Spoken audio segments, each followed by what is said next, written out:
Thank you, Father Timothy. Really, anybody who started with the secular city and ended with a blog that came out yesterday has really been following me pretty closely. That makes me a bit apprehensive, but it's a great, great joy to be back here. And one of the joys is to be able to give a little bit. Am I supposed to be holding this? No, you should be speaking. Speaking into that. Yeah. Okay.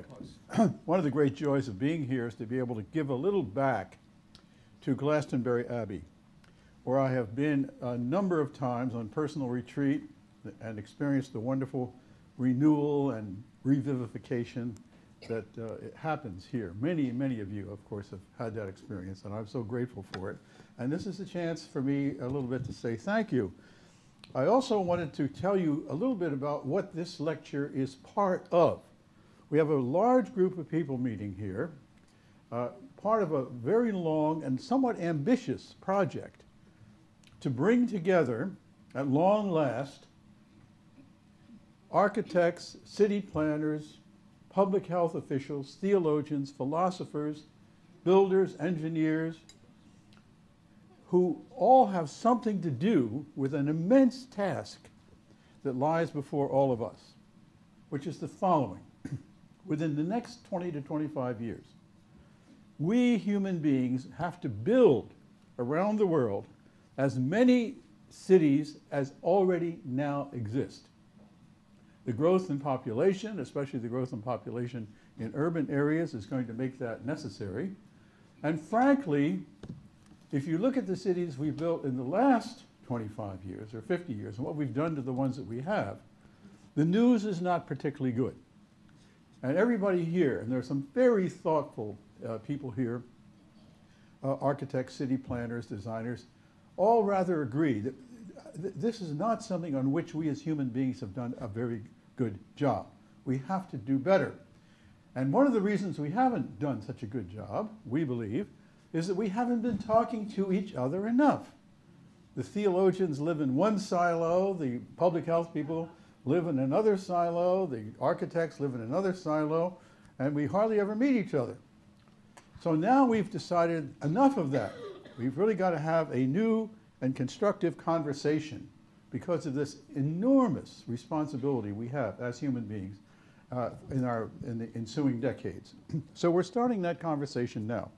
And it's going wonderfully well so far. I hope after this evening it's still going just as well. We'll see. And I have a particular responsibility tonight, which I'll get around to in a moment. I want to say also just a word or two about myself, why I have any qualification, whatever, to be part of this conversation. It's almost universally agreed now by the people who design, think about, build cities, that spirituality is an absolutely essential dimension in human community. That didn't used to be the case.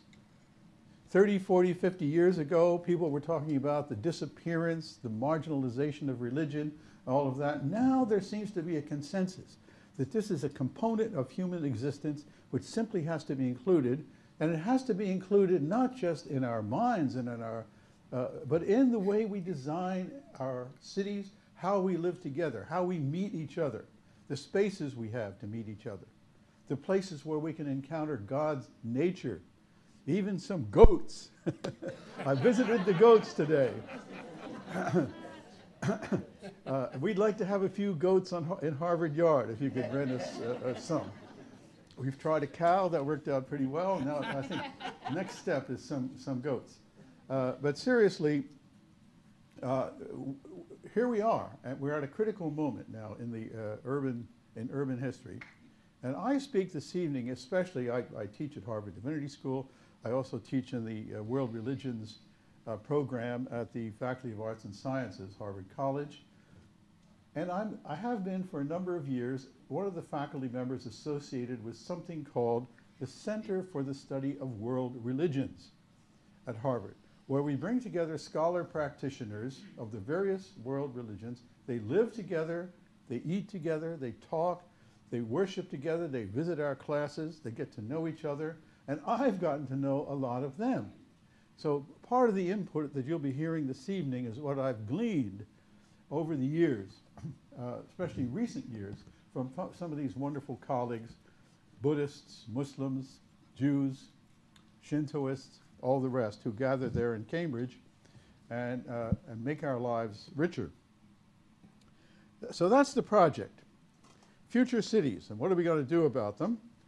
Now, the road in between the monastery and the city is, let me use the Spanish term, it's the camino, the camino. And Father just told me that he has been on the camino, the traditional camino. How many of you have walked the camino to Compostela?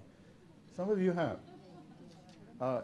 I want to come back in a few moments to talk about the surprising and unanticipated resurgence in our so-called secular time of this enormous interest in pilgrimage, in visiting old holy sites, old religious sites. It's coming back with an enormous bang, if you will.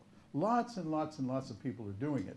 And I think it's an indication of something that's happening in our whole culture, which takes us beyond the definition of ourselves as secular people into what I like to call, might be a good book title, the post-secular city. You like that?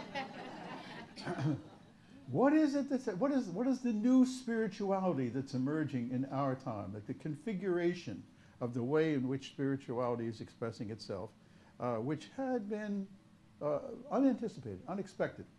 Talk about that in just a moment. Pilgrimage, I think, is the resurgence, I'll call it, the resurgence of pilgrimages all over the world in various religious traditions, not just Christian traditions, all over the world, is for me both a sign, an indication of this new spirituality which is dawning in the 21st century, which is both in part in continuity with existing old traditional spiritualities of which we're familiar, but also with new elements brought in, reconfigured, recombined, so that we have something that hasn't ever quite existed before in the world of spirituality. We're coming to that in just a moment. It's a sign of that. It's also an embodiment of this new spirituality, and it's a, I think it's a hopeful and welcome sign.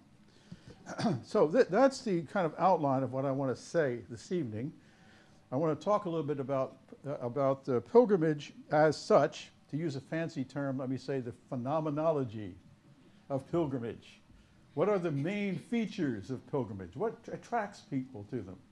What is it about them that speaks to us in our confused, not quite religious, not quite secular, kind of wandering, searching stage that we seem to be in, all of us nowadays? And then I want to talk about the implications of this new spiritual constellation that's emerging in our time for the way we plan and build all these future cities. Now, I'm treading on very difficult territory here. I'm talking to a whole lot of people who actually do this.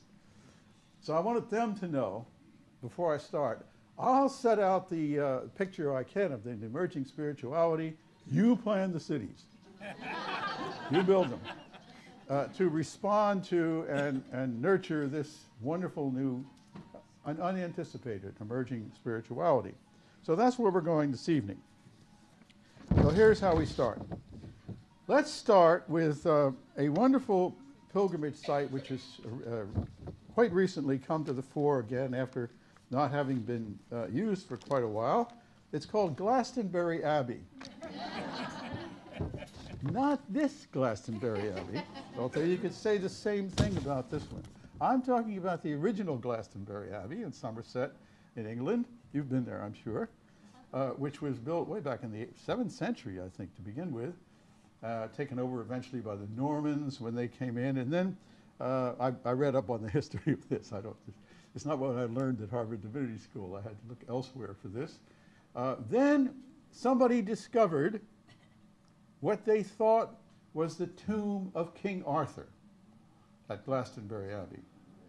And so I visited Glastonbury, the other one, last year, and visited that grave. Hic jacet sepultus includus Rex Arthurus. in sua Avalona.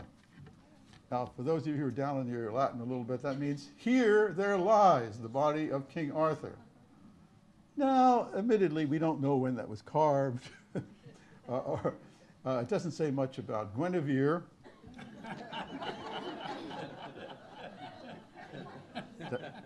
Doesn't say anything about Lancelot. I don't know where Lancelot is buried.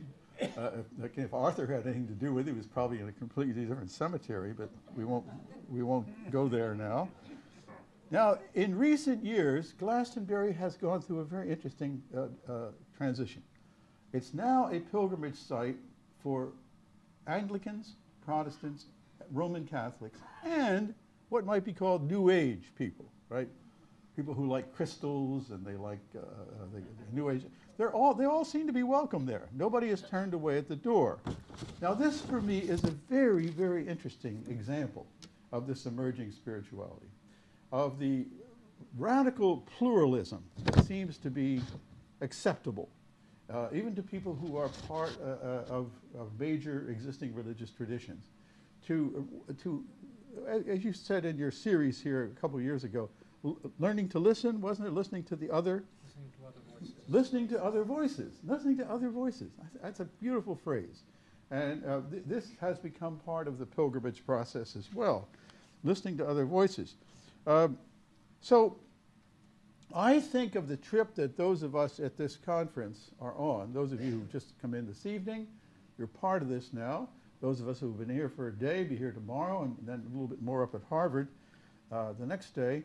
We are, to some extent, pilgrims. We're on a camino.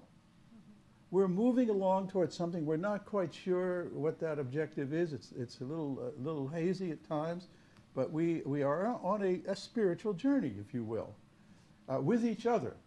And there's a variety of different kinds of people on this. So it's a metaphor for me, but as I've already said, it's also an indication, for me, one of the principal indications of the emerging new spirituality of the post-secular post-secular city. I knew something was in the air about the Camino de Compostela that you went on, Father. When I read the other day that 270,000 people walked that last year. And that's only the ones who registered.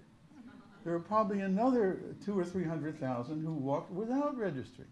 Now, what is happening in secular Europe, I ask you, when hundreds of thousands of people begin to go to an old Christian Catholic pilgrimage route to the tomb of Santiago and Compostela? Something is going on here which doesn't quite fit into the secular model, to the secular model of something's going on. But that's only part of it. I knew it had reached a certain threshold, the Camino de Santiago, when Harvard University advertised last year that Harvard is sponsoring a pilgrimage on the Camino de Santiago. And as I listened carefully, I could hear the bodies of the Puritan founders rolling in their graves in the cemetery there in Cambridge. What has happened to our Puritan university now that we're off walking? But this is only one. Let me just quickly list. Norway has now reinstituted an old medieval pilgrimage site at Trondheim in Norway. Hundreds and thousands of people are going there. There's Walsingham also in the UK that I'll come back to. And I had a student a couple years ago, oh, thank you, who went over and spent some time at Lourdes, because Lourdes, again, has become very, very popular. He interviewed a lot of people. He lived there for a couple weeks, and he discovered that many of the people, most of the people he talked to at Lourdes who'd come there, are not churchgoers. They're not churchgoers. And he said, well, why? What are you doing here? This is a... They said, well, there's something about this place. There's something that speaks to me. The vibrations, they would say, are really, really terrific here. What is it that's happening? What if it's possible to get a little water? You have some there. Look at that. Okay, thank you. So may I keep this up here? You bet. All right. Lourdes, but Lourdes is like many others, many other of these old pilgrimage sites. Think of the million, I mean literally hundreds of thousands and millions of people each year who go to the Holy Land. Go to Jerusalem, go to Galilee. I've made that pilgrimage. Some of you have made it as well. And they tell me that it's a little different for Catholics and Protestants. The Catholics always like to go to the Church of the Holy Sepulchre. And the Protestants all want to go up to the Galilee to see where the Sermon on the Mount was preached, you know, and all of this. And as one of my friends says, to walk, no, they come up here to jog where Jesus walked.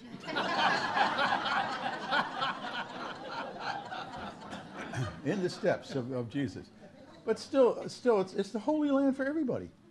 It's also the Holy Land, by the way, for Muslims who come there. Jerusalem is a holy city for Muslims. This is a very ecumenical center.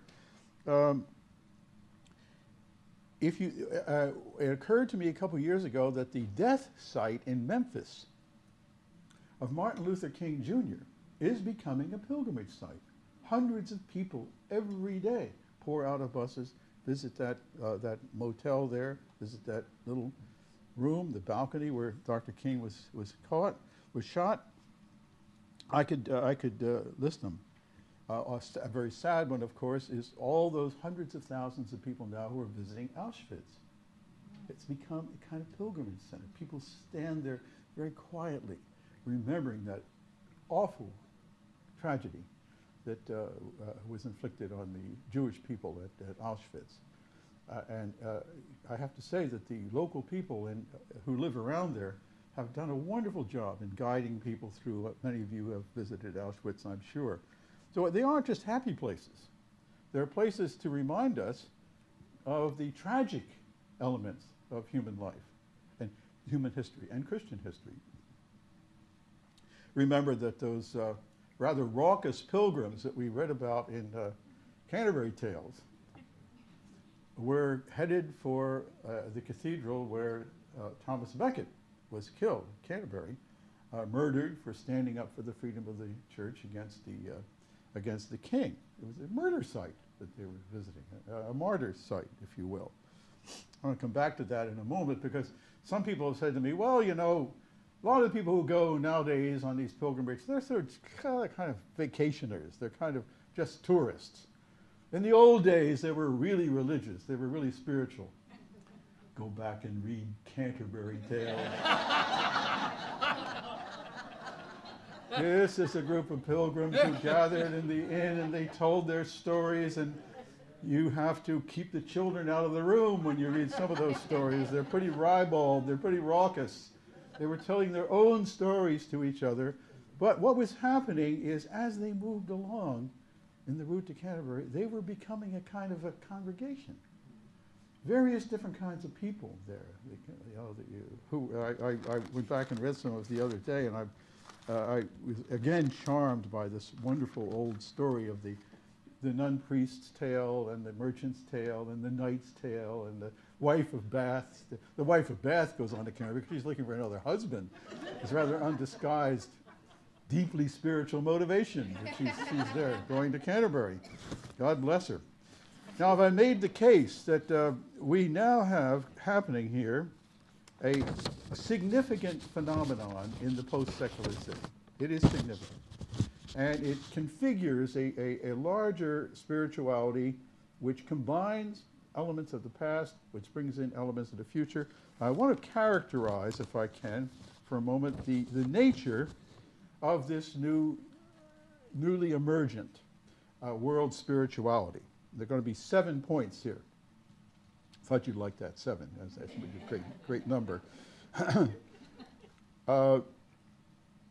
Think for a moment of all those people you know who say, well, I'm not religious, but I'm spiritual. I'm not religious, but I'm spiritual. How many times, put your hand up if you've heard that phrase. Many times, right? What are they talking about? Well, one of the things that I did was to send out some of my students. You see, when you're a teacher, you have slave labor. You want to find out something, you do a survey, you say, look, I'll give you credit for a term paper. You go out and write about this. Not let's call it serfs, maybe better than slaves. And they interviewed people who had introduced themselves as not religious but spiritual. But what do they mean? Almost entirely, here's what they mean. I want to have some connection with the great mystery, with God, with the Spirit. But I don't like the packaging. I don't like the superstructure through which it seems to be being delivered nowadays. I'm not an atheist, believe me. But I want that connection. I'm looking for that connection. But I don't buy the packaging at this point.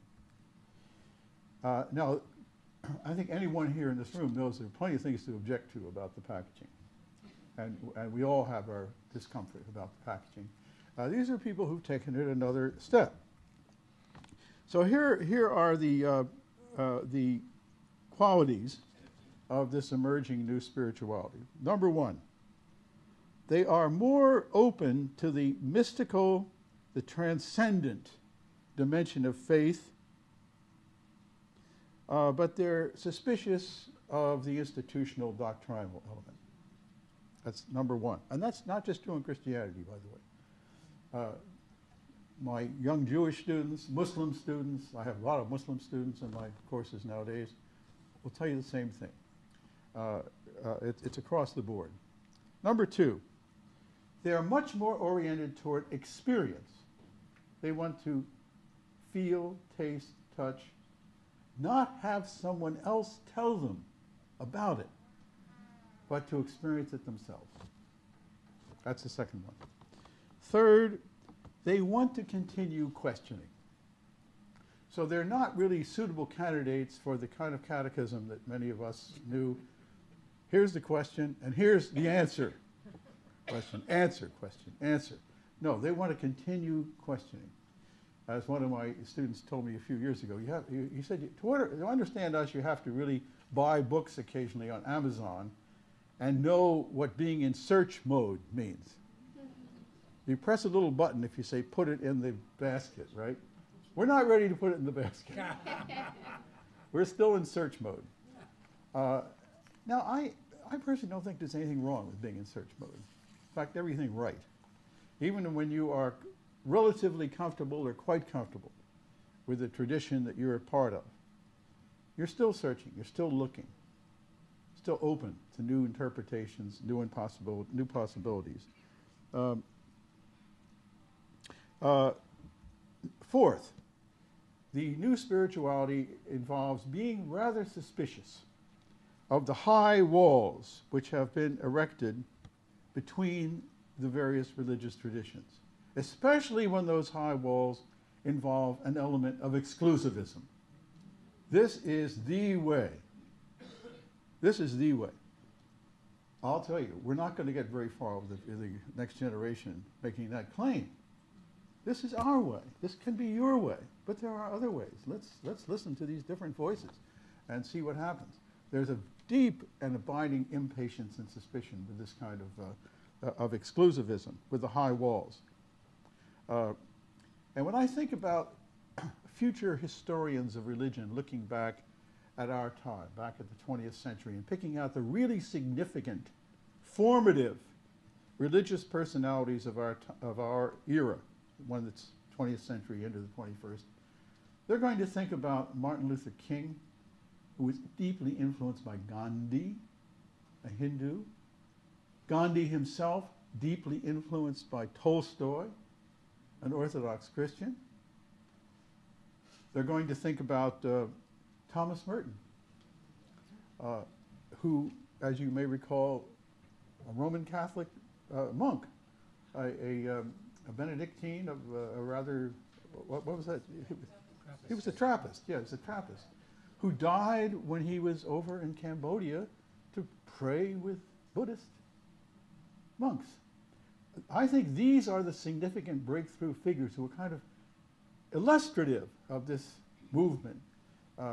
if you ask in bookstores, college bookstores, the most popular poetry book on the poetry shelf is the poetry of Rumi, the Muslim Sufi mystic.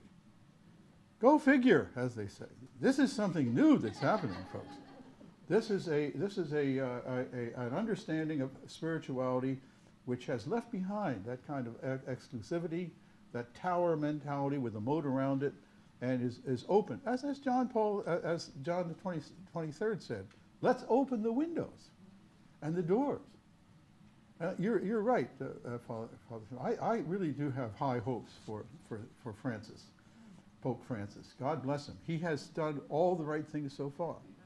And he did a very daring thing to take the name Francis, the first pope ever to do that. That's writing a very large check, which he'll be expected now to at least cash in part. He is writing his own agenda in a way by using the name Francis. A very, very, very risky thing to do. But I deeply admire him for doing that. It was a bold, bold gesture, not just a gesture, I hope. Okay, well, I'm down to number 6 now. A spirituality which is, oh, am I down to just 5? I'm glad somebody's counting. They're counting. Oh, yes. So there are only going to be 6 points. Well, we sort of shortened the list of sacraments this evening. Number 5, okay. A spirituality which is open and welcoming to the vastly expanded universe and the vastly expanded sense of time that has come to us through science. Our grandfathers and grandmothers did not have a clue about this. The world, they saw the stars up there, you know, and they knew a little about their great-grandfathers and great-grand. We have now this enormously expanded sense of a universe. Now they tell us maybe this is only one universe. There are a whole bunch of other. I'm just ready to try to understand this one before you introduce other universes or how far back it goes. I was telling one of my colleagues coming down here in the car, I think one of the icons of this new and emerging spirituality, one of the most significant pictorial images, is of that tiny little blue planet, taken, I think, from the moon or from a space probe. There it is, our little home against this vast, endless darkness. And it evoked in me a sense of love for that little planet, sympathy, and recognition of its fragility. They didn't have that. Our grandparents didn't have that. And that has to be part of this emerging spirituality, and it is. I think one of the best things I can report this evening is a conversation which has emerged in the last 10 or 15 years between theologians and scientists, where that whole idea of a warfare between the two seems to have been left behind. Now we are listening to each other. We are learning from each other and trying to help each other take the next step.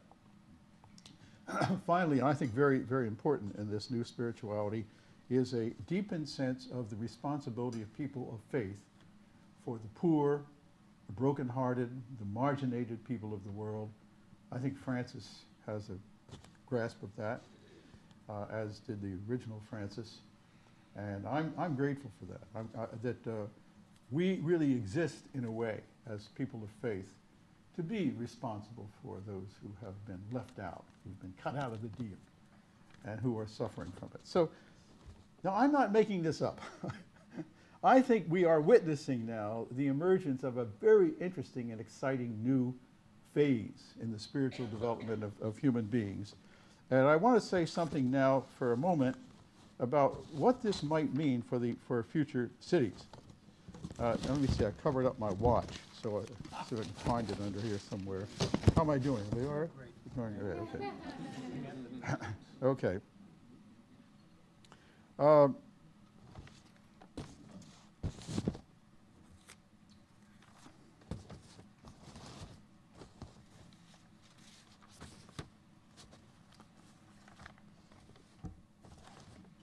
little bit more about pilgrimage as such. Think about a pilgrimage that you've been on, that you've heard about. It is a ritual in motion. There's an element of mobility. You're moving when you're on a pilgrimage. You're going from here to there. And this means that the inner and the outer are being fused. The change that's going on inside you and the change in location as you move along somehow support each other. I'm told that, for example, on the Camino to Santiago, people often walk it to try to leave behind some horrible thing that's happened to them. They've had a death of a loved one, they've lost a parent or broken marriage, lost a job, and they often bring along with them something that they can leave behind. And at a certain point on the Camino, there's this iron cross, where you can go up to that cross and put there and leave there something that you brought along to say, I'm moving on. I'm moving on. Now remember, in the old days, people used to go on pilgrimages for penance.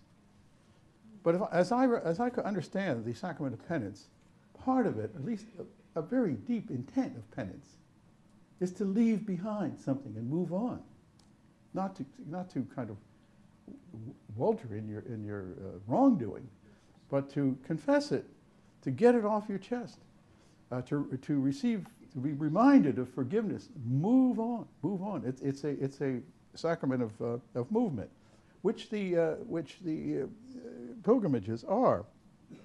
They're flexible. They serve the needs of different people.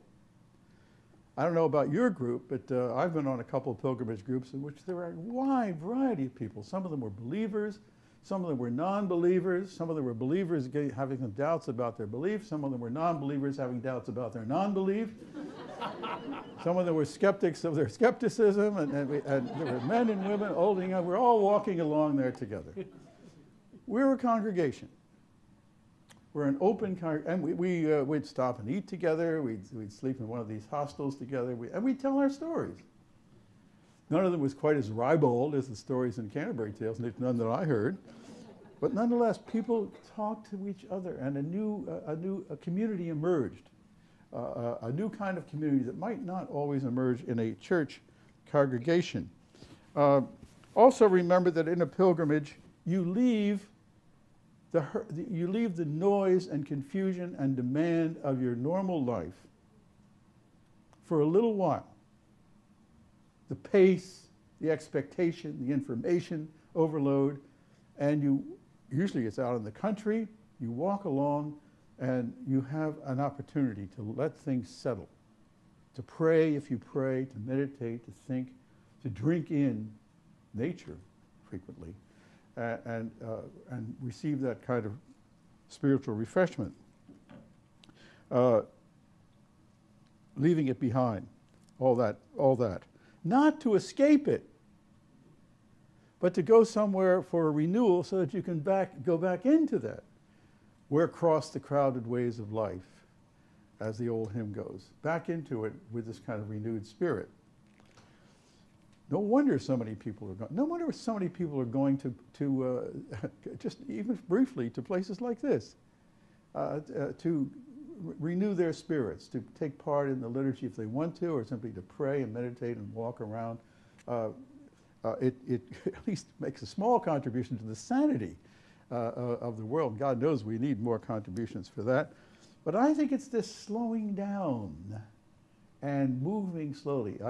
One of the most marvelous memories I have is when I visited the old pilgrimage site at Delphi in Greece, where the Oracle of Apollo used to be. And I was in a group, and along with the group was a distinguished colleague of mine named Erik Erikson, one of the great and famous psychologists. Wonderful, wonderful man, a wonderful colleague. He was quite elderly even then. And the bus stopped as we were going way, way up the hill toward the Oracle of Delphi at the Castalian Spring, where you're supposed to cleanse yourself as you approach the Temple of Apollo. So we got off, and did a little bit of cleansing. And I started to get back on the bus, and Eric Erickson said to me, no, don't get on the bus. We're going to walk this last mile. Here's this guy who's in his 80s, and it's straight up like that. I said, why do we do that? He said, that's part of it. That's an essential part of it. Is it you slow down, you approach it slowly, so that when you get there, you're ready for something to happen. Very, very wise words. I'm a very wise man. All right, I'm moving on here, and I want to talk here for a moment about the possible, let me just touch on the possible dangers, just to get that out of the way, a couple minutes. Some of these pilgrimages are to places which can have both a positive and a negative connotation. Example, Our Lady of Częstochowa in Poland. I visited there. I've been to a lot of pilgrimage sites. It's Our Lady of Częstochowa is the figure who really inspired the resistance to the communist regime in Poland, the Solidarity movement led by Lech Walesa, who still wears a little medallion of Our Lady of Częstochowa on his chest. I met him a few years ago when I was over there to visit Częstochowa. However, as soon as that nasty business was done and Poland was liberated from the communists, within a few years, the most right-wing elements in Polish society kidnapped Our Lady of Częstochowa, as it were, and made her a symbol of the kind of really quite impossibly right-wing clericalist platform that they wanted to enforce in Poland. Now that can happen. That can happen. It can go either way. And I'm thinking also of the Yasukuni Shrine in Tokyo, which recently the Prime Minister of Japan has been visiting when he's not supposed to do that sort of thing, as a kind of an indication that he wants to reclaim Shinto as a national religion. That's the religion that helped empower Japanese militarism. So watch out for that. Of course, it can also be corrupted by business. There's lots of money involved. So some of the people who were really pleased with the emergence of this new pilgrimage interest are all the hostels and hotels along the way, and of course, all the people who sell souvenirs, wherever they are, trinkets along the way when you get there. I came back from Fatima a few years ago with a little Madonna who lights up when you press a little button. And my wife said to me, she said, now look, I know you like this kind of religious kitsch. And I've put up with a lot of it. But look, a Madonna that you can turn on and light up, don't you think that's a little beyond the limit? So I have her secreted away somewhere. A lot of money to be made. Okay, finally, implications. Implications. I think there are enormous implications of this newly emerging spirituality for the way we think about, plan, and build our future cities. For this reason, cities should nurture and support rather than discourage or deny human spirituality. And that you have to do that from the outset. You have to do that from the way you plan the cities and not just add things on after they're already built. So what would that include? Well, think about these mixed congregations that I was just talking about. You don't know who's going to be in your pilgrimage group. It could be all kinds of people that join it. Will the future city that our children and grandchildren will live in, the world city, be a place of gated communities, ghettos, built-in separation between races and classes and people, or will it be a city that welcomes the interchange and meeting of people from various backgrounds and various perspectives? That can be built into the city. And what we're building into them now is not that. What we're building into them now a lot is precisely the gated community concept. I go behind my gate, I close it, I don't want you to come in. Okay, something else. What about the nature?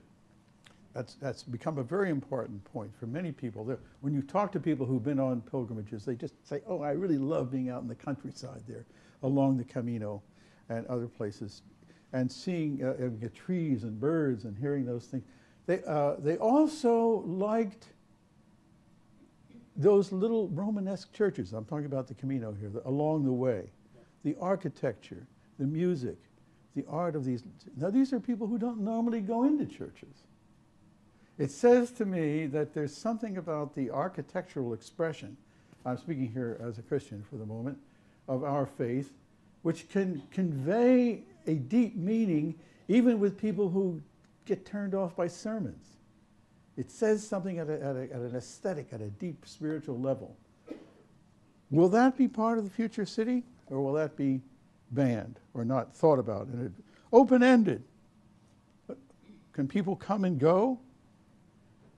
What about parks, as far as this nature business is concerned?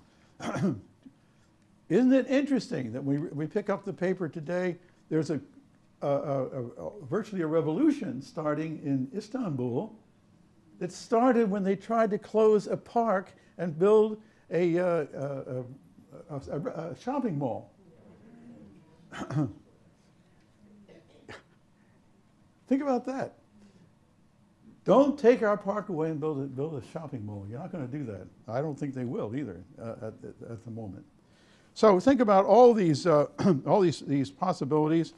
We're talking here this afternoon. We had some wonderful presentations about historical preservation, about what you have to maintain in a city so that people can have a sense of history, of the history of their city, of where their people came from, so that they can have a sense of the future. And I think that's part of it there as well. Now, I want to end with just a couple remarks. Do I still have a couple minutes? About its particular implications for religion. And I think the ecumenical and interfaith aspect of the new pilgrimages is very, very important. You all come. There are a lot of people, religious, not religious, different religious traditions, who are participating in these pilgrimages, and everybody's welcome. Nobody's excluded because they don't wear the right badge. As long as you're willing to go along on the trip, as long as you're willing to be open to the experience, as long as you're willing to share your story with the others who are with you and listen to their stories. Let me repeat that. Share your story and listen to the other stories. That's really about the only entrance requirement. And I think that's going to make a big difference, and is making a difference in religion, in both the ecumenical and the interreligious phase. Okay, I'm about finished here. You can see me flipping over the pages. Pilgrimage responds to the needs of the spiritual but not religious crowd, as well as to those who are more settled in a religious tradition. It is prayer in motion. It is an expression of the fusing of the inner and the outer movement. And it's also a particularly effective way of reminding oneself that we are all on the way. We have not arrived. We haven't arrived. We're on the way, homo viator, as somebody has called us, and this whole idea of the mixed congregation. So that's the summary. Pilgrimage, open, unbounded formation, easy to drop in, easy to drop out. I think that says something about church architecture, by the way. Somebody said we should widen the threshold and raise the ceiling higher. Don't make that step from the outside in such a terribly difficult, demanding one. Make that a little more porous. As some of us have said here, maybe the storefront church tells us a little about that. But the storefront church, see, you can walk along and see what's going on, and then possibly come in, possibly not. Whereas for many, many churches, it seems to be almost a portcullis that snaps down to keep you from just coming in and looking around. Change in architecture is called on. Unites inner and outer, a chance to break away from the chain of routine, to be refreshed, bring nature back into the picture, and leave behind the things that you want to leave behind, move on to whatever the future holds. So there are my conclusions, folks. And we need to build cities in the next 25 years that will reflect, support this kind of spirituality and not quench it. Because the people who live in those cities, who will live in those cities, as human beings, have a right to have their spirituality respected, sustained, and not erased. They deserve it. They should have it. There are a lot of implications in here for public health. Spirituality is now recognized by the World Health Organization as one essential component of health. It wasn't up until a few years ago. Everyone is welcome. So, this is really my conclusion. You're all fellow pilgrims now with us. We're all on the way, on the Camino, from the monastery to the city, if you will. We're on the Camino, and we really shouldn't be turning back. There is no turning back. Now, if we can't quite discern with any real clarity what that future world city will look like, I suggest we take some comfort in the words with which John Bunyan starts his book, Pilgrim's Progress. Pilgrim is about to start out on his pilgrimage, but he doesn't know which way to go. So the Spirit comes to him. I remember reading this as a young kid. The Spirit says to him, "Dost see yon city?" And he says, "No, I don't know." "Dost see yon wicker gate?" "No." "Dost see yon glimmering light?" He says, "Yea." "Follow it then. Follow it then." We don't quite see the city, we not even see the gate, but a little light is on, and I hope we can follow it. Thank you all very much.